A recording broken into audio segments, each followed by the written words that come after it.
The influence, like my dad came from Syria on a cattle boat in the early 1900s, and very frugal. So I grew up very frugal, to not waste things and things. So Right. I've got the same kind of attitude about quality and good quality stuff. Be frugal and don't waste things. And I saw you talking about a really big, beautiful, looked to me like a diamond, but it didn't have the cost of a diamond that big. Tell us about that. There was some these diamonds now that are, I don't want to call them artificial. I don't know what you call them, but they're not real diamonds, but they're beautiful and nobody can tell the difference.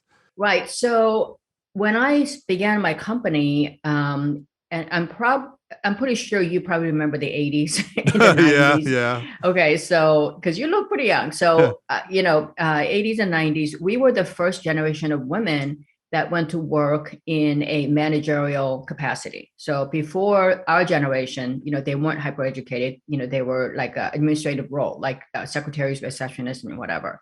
So when millions of women were coming, getting out of college, they were getting supposedly equal jobs to men.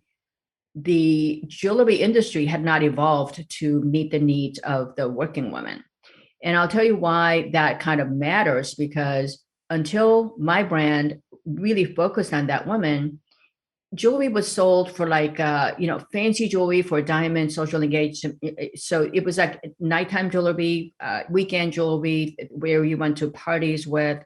So if you're a working woman, you look like every other working woman, because clothing industry Hmm. also, they had kind of like a button down, like a female version of button down shirts.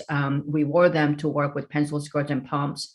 So we all kind of looked very similar. And if you're a female worker at that time and you're of